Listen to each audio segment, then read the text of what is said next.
আজকের এই সুন্দর আয়োজন আমাদের দেশের তরুণদের কণ্ঠস্বর, মেধাবীদের সাহসী ঠিকানা, বাংলাদেশ ইসলামী ছাত্র শিবির কপিল উদ্দিন বিশ্ববিদ্যালয় কলেজ শাখার উদ্যোগে আমাদের আগামী দিনের জাতির অগ্রজ, আমাদের প্রিয় ছাত্রছাত্রীদের নিয়ে আজকের এই ক্যারিয়ার গাইডলাইন ও সংবর্ধনা অনুষ্ঠানের প্রিয় সভাপতি,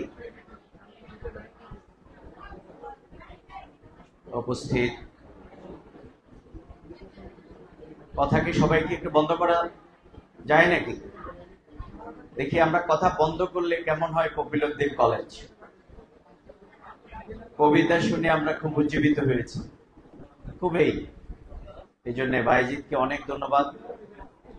আমার ছোট বোন শিউলি, সে খুব চমৎকার বক্তব্য রেখেছে।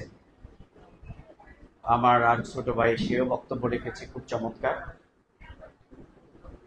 আমি আজকে মনে করি যে এই প্রোগ্রামটি, তোমরা বলছো এই প্রোগ্রামের জন্য ছাত্র শিবিরকে ধন্যবাদ, আমি তার উল্টোটা বলতে চাই।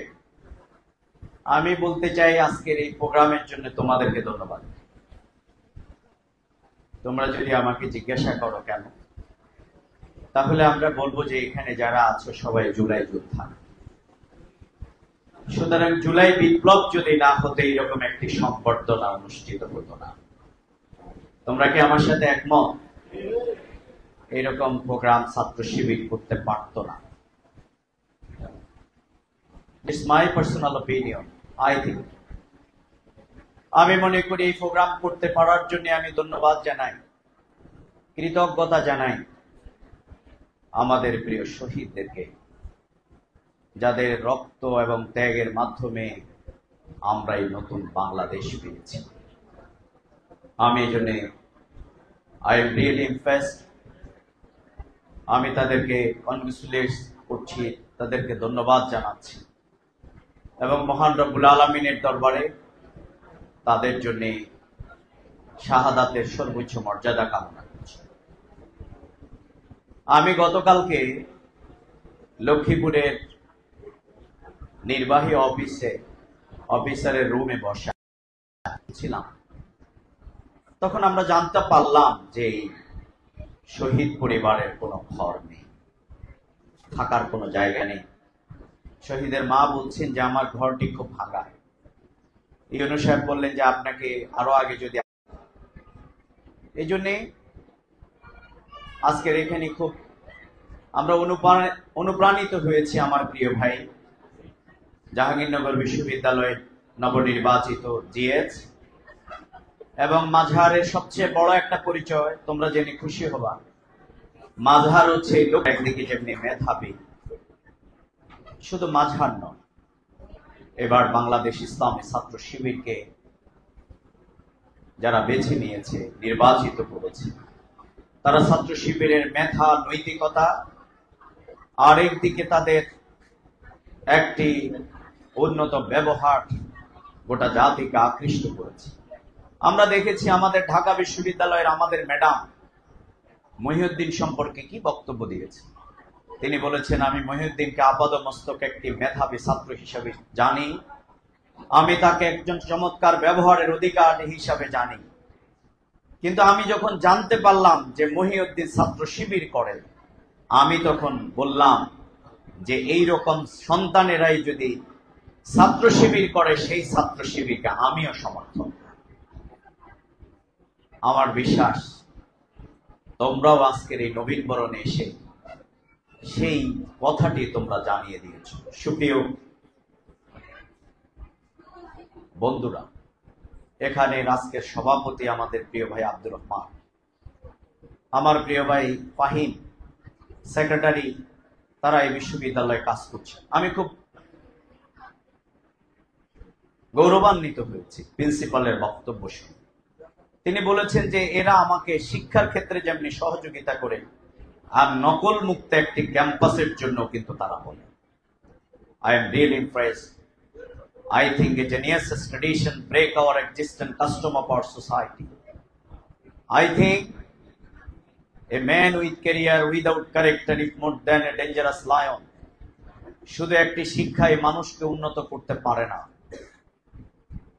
তার সাথে যুক্ত হইতে হবে মোরালিটি, ইথিক্স, তার সাথে যুক্ত হইতে হবে একটি ওয়ান্ডারফুল বিহেভিয়ার। তার এক্সেলেন্সি দুটি হতে হবে। নাম্বার ওয়ান, পৃথিবীতে আল্লাহর পক্ষ থেকে সেই ধর্মগ্রন্থ আল কোরআন, তার ফার্স্ট সেন্ডিং আয়া ফ্রম আল্লাহ সুবহানাহু ওয়া তাআলা, ইকরা বিসমি রাব্বিকাল্লাযী খালাক। ইংরেজিতে একটা কথা আছে, নলেজ ইজ পাওয়ার। কিন্তু সব নলেজ নয়। অনেক নলেজ আছে মানুষকে বিপদগামী করে, অনেক জ্ঞান আছে মানুষকে অপমানিত করে। আমি তোমাদেরকে বলবো, আমার এই এলাকার সন্তান হিসাবে, আমার ছোট ভাই এবং বোনেরা, তোমরা আগামী দিনে আজকের এই নবীন বরণে আমরা যদি বলি তোমরা আগামী দিনে একটি উন্নত বাংলাদেশে তোমরা কি বরণ করে নিয়েছো? আমরা তোমাদের মেধা এবং নৈতিকতার সমন্বয়ে একটি বাংলাদেশের স্বপ্ন দেখি। এজন্য নবীনদেরকে বলা হয় যে নবীনরা শুধুমাত্র তারা জ্ঞানের আলো জ্বালাবে না, তাদের জ্ঞানের আলোর সাথে সাথে নৈতিকতার তাদের উদ্ভাসিত শক্তি দিয়ে exceptional, academic, moral, ethical and genius তাদের একটি ইনস্টিটিউশনের নাম। তোমরা কি আমার সাথে একমত? ছাত্র শিবির একদিকে যেমনি আমাদেরকে নৈতিক চরিত্রবান মানুষ গড়ার জন্য আমাদেরকে বলে, আরেক দিকে আমরা পড়ালেখায় কিভাবে শ্রেষ্ঠ হতে পারি তোমাদেরকে শিখে। আমি তোমাদেরকে এখন যদি বলি তোমরা কে কি হতে চাও, আই থিঙ্ক সবার আগে অনেকেই বলবে যে আমি ডাক্তার হতে চাই। আমি যদি তোমাকে বলি তুমি কোথায় ভর্তি হতে চাও, অনেকে বলবে আমি ইঞ্জিনিয়ার হতে চাই। অনেকে বলবে আমি বিশ্ববিদ্যালয়ে মাযহাবদের মতো এরকম ভর্তি হয়ে এরকম বিশ্ববিদ্যালয়কে আলোকিত করতে চাই। কিন্তু আমি তোমার কোনোটার সাথে একমত হব না। আমি যদি তোমাকে বলি তুমি ডাক্তার হতে চাও, কিন্তু আমি তোমাকে সাথে যদি তুমি যুক্ত না করো এই কথা যে তুমি একজন নৈতিক চরিত্র সম্পন্ন ডাক্তার হবে কিনা, আমার ছোট ভাই বোন, তুমি আমাকে যদি না বলো আমি তোমার জন্য সহযোগী হব। তুমি যদি এই জাতির জন্য, জাতিকে ধ্বংস করবার জন্য তোমার কলমের খোঁচা দিয়ে যদি তুমি কারাপশন করো, আর তুমি যদি ইঞ্জিনিয়ার হও, আমি তোমাকে বলবো তোমার মতো ইঞ্জিনিয়ারের দরকার নেই। আর তুমি যদি বলো আমি একটি নৈতিক চরিত্র সম্পন্ন একটি জাতি করবার জন্য, একটি corruption free Bangladesh, corruption free administration, corruption free environment create করবার জন্য আমি ডাক্তার হতে চাই, আই কনগ্রেচুলেট ইউ, আমি তোমাকে ওয়েলকাম জানাই, আমি তোমাকে সাজেস্ট করি।